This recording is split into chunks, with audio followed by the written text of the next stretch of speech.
I just picked up this 2011 2SS for around $4,000. I've got a buddy who works in the recon department of the dealership I work at, and he informed me that they're likely going to send this thing back to auction because of all the work it needs. And when I confirmed that was the case, I offered to buy it from the dealership as is. So here we are. Mechanically, the car is fine. It runs perfectly. It shifts amazing. But there are a lot of other underlying issues. Lots of oil leaks. The AC doesn't work. There's water spots on the paint. All the tires were bald.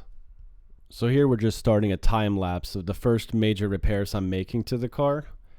Before I shot the time lapse of this video, I had already pulled the transmission and replaced the rear main seal, which was the majority of the leak. Like, that thing was pouring out.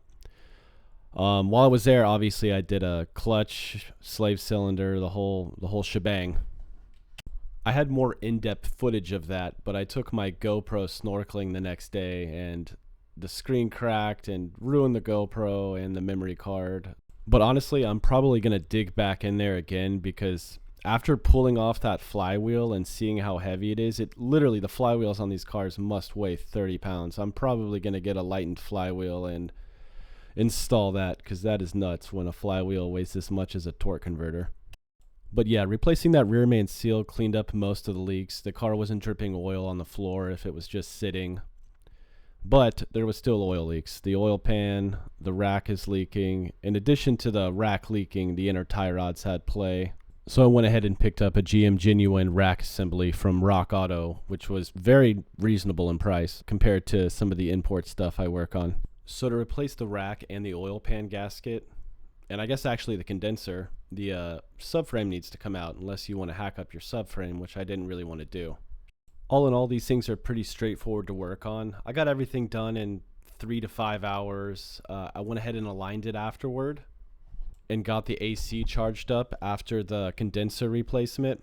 I did find the outside air temperature sensor connector was rusted, so I had to come back and remove the bumper and splice in a new connector that I got from a junkyard for $1.50.